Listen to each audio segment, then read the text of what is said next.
The Hawaiian Airlines Liberty Challenge attracts paddlers from all over the mainland US, Hawaii, Brazil, Canada, Australia, France, Tahiti, and even Panama, making it a truly international event. It's divided into three main categories. The men and women, they race 15 miles, and the mixed crews race a slightly shorter 11-mile course. So let's dive right into the women's and mixed crews events.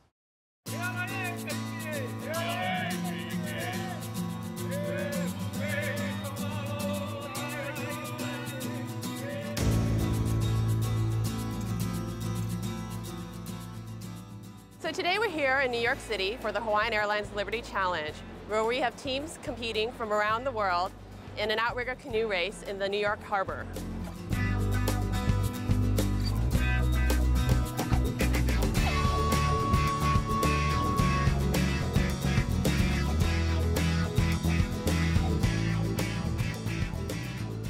For the East Coast paddlers, it's the premier event. It's a real chance for everybody to come in really challenging conditions. We as a New York club, we're so incredibly excited to have so many incredibly good paddlers from all over the world here. So one of the biggest things for me is always when I walk through New York and I see people randomly with paddles in their hands walking across Times Square. It's incredibly great, it's incredibly exciting.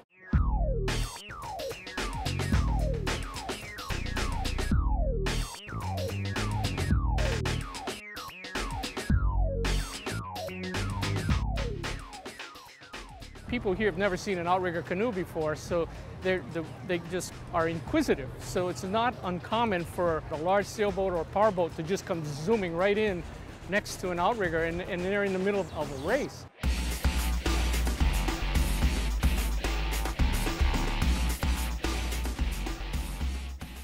This race is very competitive because we want to win this race, because it's very important to come back in France with the first place.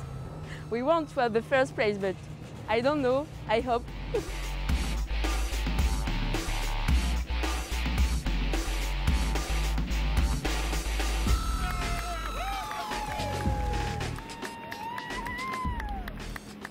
The big attraction for outrigger paddling is you don't feel like you're on a team and you just meet a couple times a week and then you go away. And what people do outside of it doesn't really matter. You know, what their politics are, what their backgrounds are, they paddle and they contribute to make the boat do what it needs to do.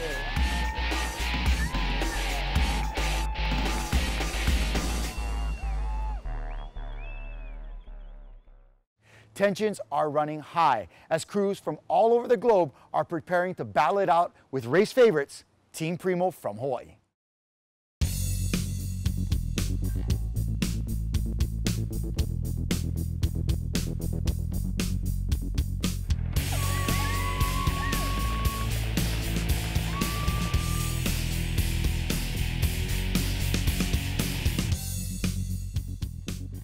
The men's heat for this race is always really exciting because we get some top teams from around the world. This year especially exciting because we have Team Primo here and everyone's, of course it's great to see those types of athletes. But the other teams as well, they're super exciting. Manawiva, senior masters men, they lead the way every year. And Team Brazil, that's, is going to be good on the water. And then Teva from France, the top paddlers in France.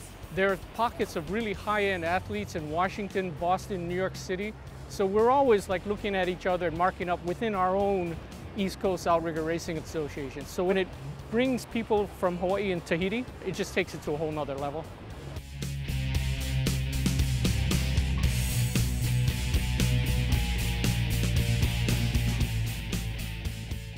And we're very, very excited for this. This is the kind of condition that we are not used to it, and probably going to deal with a lot of things like crossing boats, over 3 knots of current here. We are not used to this. And we were seeing this morning a women's crew paddling up current and getting swept back. They were just stuck in the middle of the river, going backwards and not knowing if they knew that they were going backwards, because they're fighting as hard as they can. So you have to manage this, and this is for us exciting.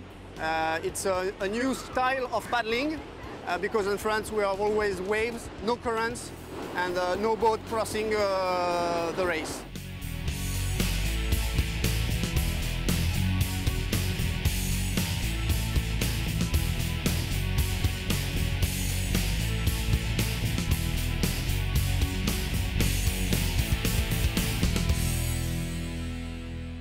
There's a really long tradition of water sports on the East Coast. There's an old fisherman history. You know, you'll hear all these stories about, you know, the Atlantic crossings and the fishermen up in Massachusetts. Outrigger just fits right into that kind of culture and lifestyle, you know, even though it's Polynesian in descent. And with our rough rivers, the outrigger canoe is a really perfect vessel for cruising around. You can't be out here on the Hudson River in a rowing shell. You really need an outrigger canoe.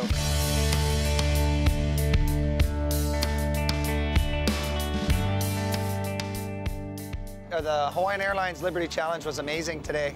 We got to experience something totally different from what we're used to paddling in. Fishing lines that were dodging and ducking, and buoys and boats ripping across the channels, and us having to bob and weave around them. We're used to back home in Hawaii being the canoes are, you know, priority. Here, it's like a flea on a dog, you know, a canoe, everybody else is the big boss. It was really hard to keep the timing, and just with the Statue of Liberty so close to you, you know, it was hard not to just look up and want to check it out. It's the closest I've ever been to the statue ever, and it's such an iconic statue that you had to look, you know?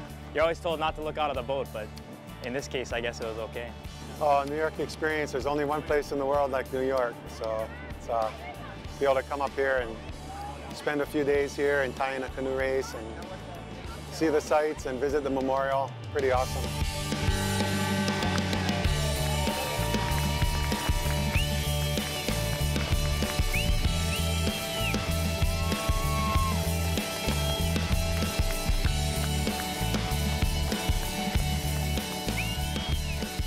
It's such a great venue to be able to host this race, and everybody who's come to this race has always had a great time and just loves this area. So it's a very important race for us, and we're very happy to put the time and effort to making sure we do it every year.